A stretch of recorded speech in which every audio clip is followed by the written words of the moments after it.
Hello बच्चों, आज 7वीं कक्षा के वसंत पाठ्य पुस्तक से लिया गया चिड़िया की बच्ची नामक अध्याय का वाचन करने वाली हूँ। आप भी साथ में ही पढ़िएगा। Okay, let's start. चिड़िया की बच्ची। माधव दास ने अपनी संगमरमर की नई कोठी बनवाई है। उसके सामने बहुत सुहावना बगीचा भी लगवाया है। उनको कला से बहुत प्रेम है। धन की कमी नहीं है और कोई व्यसन छू नहीं गया है। सुंदर अभिरुचि के आदमी हैं। फूल पौधे, रकाबियों से हौज़ों में लगे फव्वारों में उछलता हुआ पानी उन्हें बहुत अच्छा लगता है। समय भी उनके पास काफ़ी है।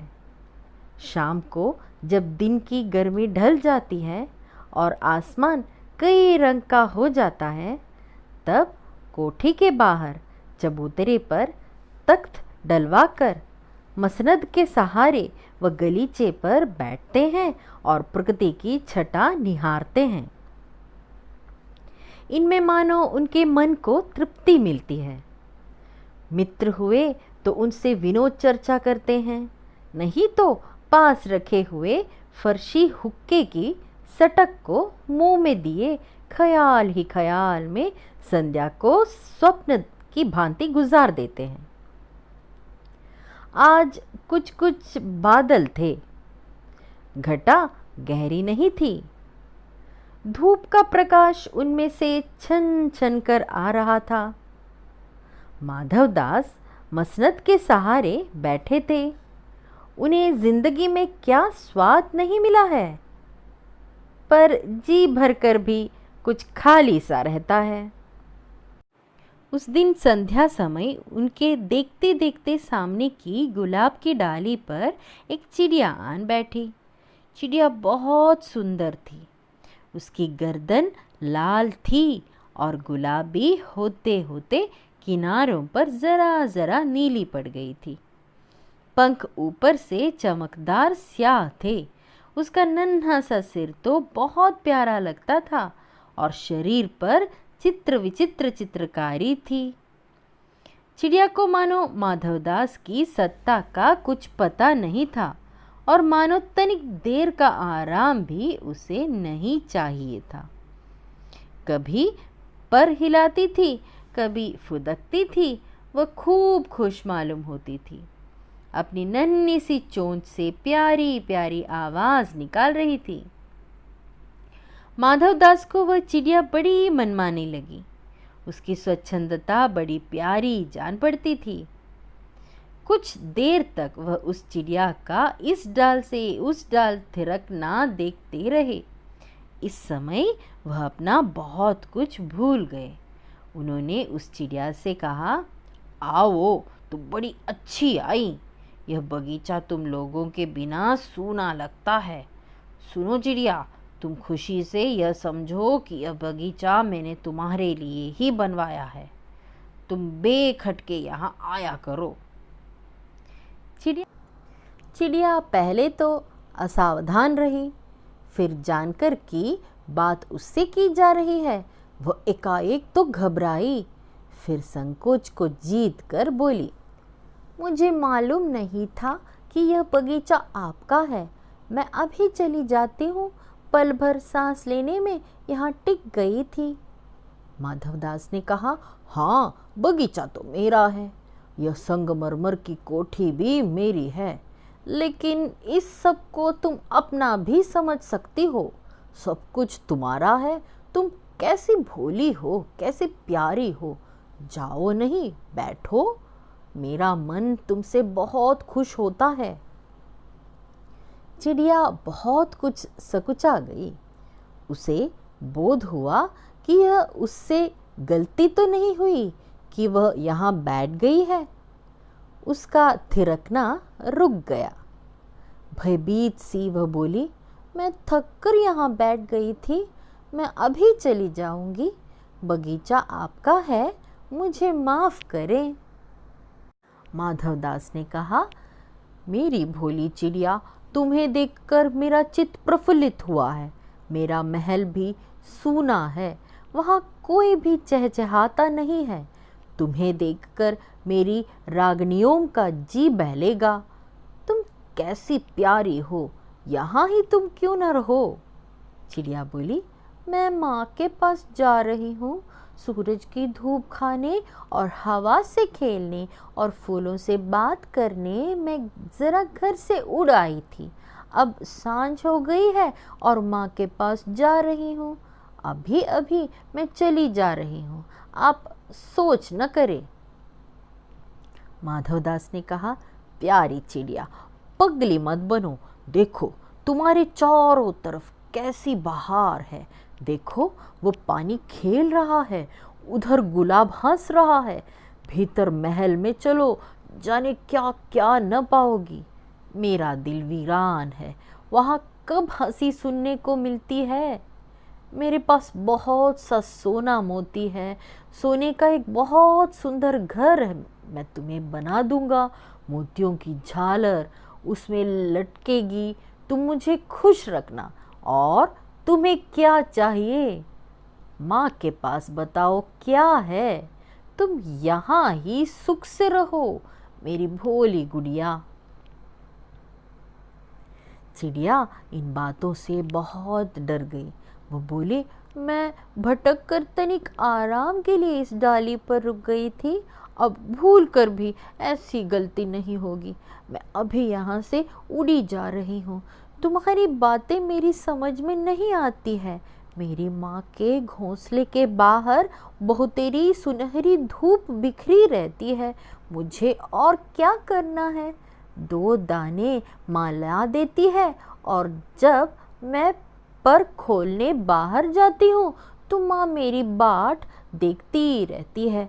मुझे तुम और कुछ मत समझो, मैं अपनी माँ की हूँ। माधवदास ने कहा, भोली चिड़िया, तुम कहाँ रहती हो? तुम मुझे नहीं जानती हो? चिड़िया, मैं माँ को जानती हूँ, भाई को जानती हूँ, सूरज को और उसकी धूप को जानती हूँ, घास, पानी और फूलों को जानती हूँ। महामान्य, तुम कौन हो? मैं तुम्हें नहीं जानती। माधवदास, तुम भोली हो चिड़िया, तुमने मुझे नहीं जाना, तब तुमने कुछ नहीं जाना। मैं ही तो हूँ सेठ माधवदास। मेरे पास क्या नहीं है, जो मांगो मैं वही दे सकता हूँ। चिड़िया, पर मेरी तो छोटी सी जात है, आपके पास सब कुछ है, तब मुझे जाने दीजिए।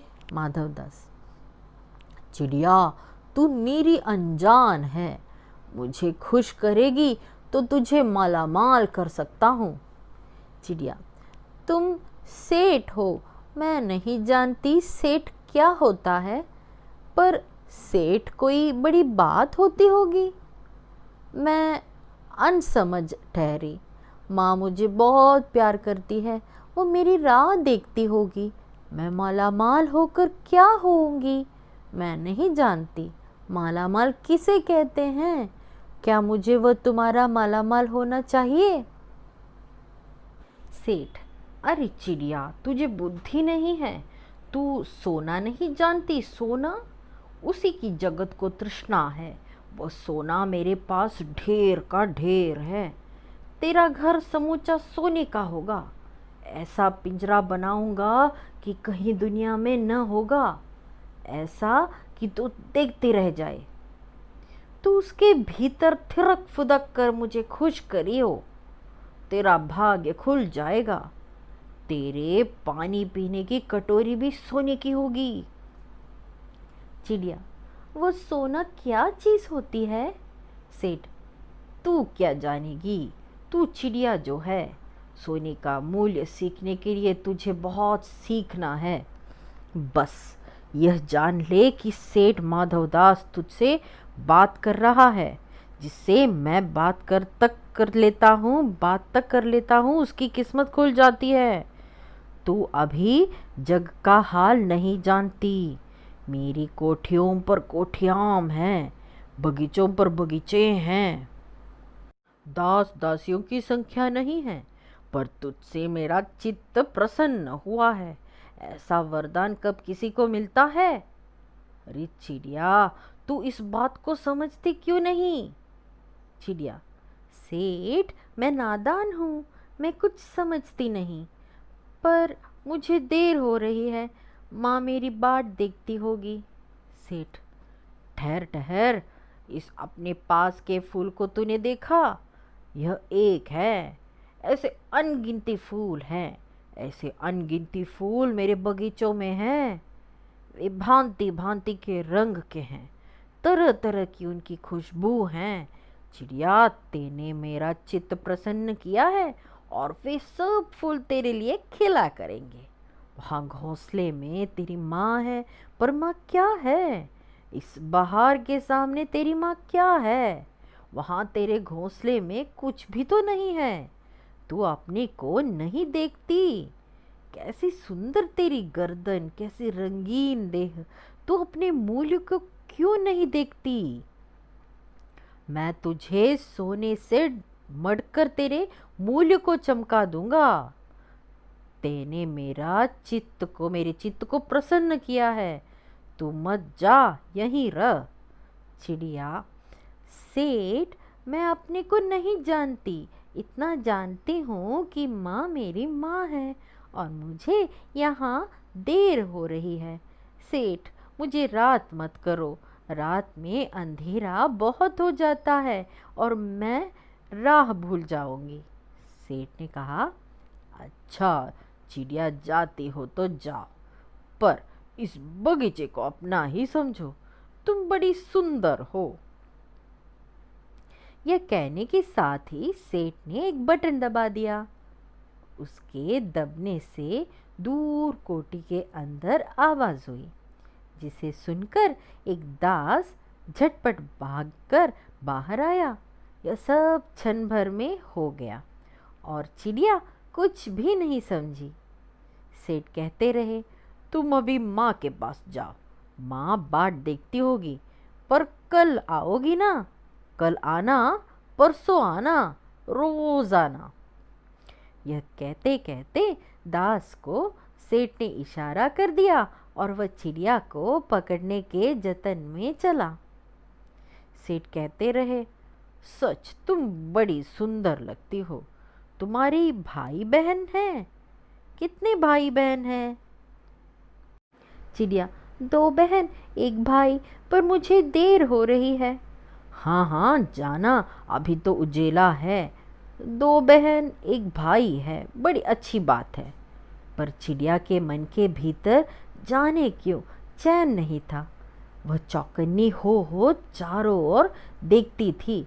उसने कहा, सेठ, मुझे देर हो रही है। सेठ ने कहा, देर अभी कहाँ, अभी उजेला है। मेरी प्यारी चिड़िया, तुम अपने घर का इतने और हाल सुनाओ, भय मत करो। चिड़िया ने कहा, सेठ, मुझे डर लगता है, माँ मेरी दूर है, रात हो जाएगी तो राह नहीं सूझेगी। इतने में चिड़िया को बोध हुआ कि जैसे एक कठोर स्पर्श उसके देह को छू गया। वो चीख देकर चिचियाई और एकदम उड़ी। नौकर के फैले हुए पंजे में वह आकर भी नहीं आ सकी। तब वह उड़ती हुई एक सांस में माँ के पास गई और माँ की गोद में गिरकर सुबकने लगी। ओ माँ, ओ माँ। माँ ने बच्ची को छाती से चिपटा कर पूछा, क्या है मेरी बच्ची, क्या है? पर बच्ची कांप कांप कर माँ की छाती से और चिपक गई। बोली, कुछ नहीं, बस सुबकती रही। ओ माँ, ओ माँ। बड़ी देर में उसे ढांढस बंधा और तब वह पलक मींच उस छाती में ही चिपक कर सोई, जैसे अब पलक न खोलेगी। चिड़िया की बच्ची नामक इस कहानी में लेखक श्री जैनेन्द्र कुमार जी ने आज़ादी की महत्ता और मनुष्य के स्वार्थी स्वभाव का वर्णन किया हुआ है। इस कहानी में माधव दास बहुत ही अमीर व्यक्ति हैं। उन्होंने संगमरमर की आलीशान कोठी बनवाई है, उसके सामने सुंदर बगीचा लगवाया है जिसमें फव्वारा भी लगाया हुआ है। शाम के समय कोठी के चबूतरे पर तख्त डलवाकर मसनद के सहारे बैठकर बगीचे की सुंदरता का आनंद लिया करते हैं माधवदास। परंतु वे हमेशा अकेला महसूस करते थे। ऐसे ही एक शाम उन्होंने एक नन्ही चिड़िया को अपने बगीचे में लगे गुलाब की डाली पर आकर बैठते हुए देखा। वह चिड़िया बहुत सुंदर थी। माधवदास की सत्ता से बेखबर वह चिड़िया प्रसन्नता से फुदक रही थी और प्यारी प्यारी आवाज़ें निकाल रही थी। माधवदास को उस चिड़िया की मनमानी और स्वच्छंदता बड़ी लुभावनी लगी। थोड़ी देर तक उसे देखते रहने के बाद उन्होंने चिड़िया से कहा कि यह बगीचा उन्होंने उसी के लिए बनवाया है और उसके बिना यह सूना था। वह जब चाहे बेधड़क यहाँ चली आया करे। और माधवदास की बातें सुनकर चिड़िया घबरा जाती है। वह कहती है कि उसे नहीं पता था कि वह बगीचा उनका है। थोड़ी देर सांस लेने के लिए वह वहाँ बैठ गई थी, अभी चली जाएगी। माधवदास उस चिड़िया की सुंदरता और चंचलता से मुग्ध हो जाते हैं और वे कहने लगते हैं कि वह हमेशा के लिए उनके पास ही रह जाए और उनके जीवन के खालीपन को अपनी चहचहाटों के द्वारा चहचहाटों से भर दे। वह उसे रोकने के लिए कई तरह के प्रलोभन देते हैं। वह कहते हैं उसकी हर इच्छा पूरी करेंगे, उसके लिए सोने का घर बनवा देंगे, उसमें उसके लिए मोतियों की झालर लगवाएंगे, उसके सुख की सारी व्यवस्था करेंगे। माधवदास कहते हैं कि उनके पास सब कुछ है। चिड़िया जो मांगेगी वह उसे दे सकते हैं, बस वह उन्हें खुश कर दे। माधवदास उसे सोने का महत्व बताते हैं और कहते हैं उसके लिए सोने का घर बनवाएंगे और सोने की कटोरी में ही उसे खाना पीना देंगे। वह उसे प्रसन्न रखने का वादा भी करते हैं। माधवदास के प्रलोभनम से भयभीत चिड़िया किसी भी तरह वहाँ रुकने को तैयार नहीं थी। उसे लगता है जैसे वहाँ आकर उसने बहुत बड़ी गलती कर दी। वह अपने माँ के पास लौट जाना चाहती है। चिड़िया बताती है कि वो अपने माँ के पास जाना चाहती है। उसकी माँ उसकी राह देख रही होगी। वह माधवदास से कहती है कि वह उन्हें नहीं जानती और सोना क्या होता है उसे नहीं पता। वह केवल सूरज, धूप, घास, पानी और फूल को जानती है। वह उनके बगीचे में नहीं रहेगी, अपने घर चली जाना चाहती है। माधवदास उस चिड़िया को किसी तरह फंसाकर अपने पास रखना चाहते हैं। चिड़िया बार बार कहती रहती है कि उसे देर हो रही है और उसके माँ के पास उसको जाना है, लेकिन माधवदास बार बार बातों में उसे उलझा कर उसे रोक देते हैं। इसी बीच माधवदास एक बटन दबा देते हैं और एक नौकर दौड़ा चला आता है और उसके इशारे से उस चिड़िया को पकड़ने को आगे बढ़ता है। चिड़िया इन सब बातों से अनजान थी, क्योंकि बड़ी चतुराई से माधवदास उसे अपने बातों में उलझाकर फंसाए हुए था। वो उससे पूछ रहा था कि उसके कितने भाई बहन हैं, वह जाना चाहती है तो जाए, पर कल फिर आने का वादा करे। ये सब बातें कहकर उसको उलझाकर फंसाकर रख रहे थे। वो उससे कह रहे थे कि अभी तो बहुत उजाला है, डरो मत, थोड़ा रुक कर जाना। लेकिन चिड़िया जाने की रट लगाए थी। अचानक चिड़िया ने किसी कठोर स्पर्श को महसूस किया। वह चीख मारकर चिल्लाई और एकदम से वहाँ से उड़ी। सेठ का नौकर उसे पकड़कर भी नहीं पकड़ सका। चिड़िया एक सांस से उड़ती हुई अपनी माँ के पास पहुँच जाती है और उसकी गोद में गिरकर सुबकने लगती है। माँ के पूछने पर वह कुछ बता नहीं सकी और बड़ी देर तक चिड़िया की माँ उसे ढांढस बांधती रही और वहाँ माँ की छाती से चिपक कर वो सो जाती है, ऐसे जैसे कभी पलक खोलेगी ही नहीं, क्योंकि वो बहुत डर गई थी।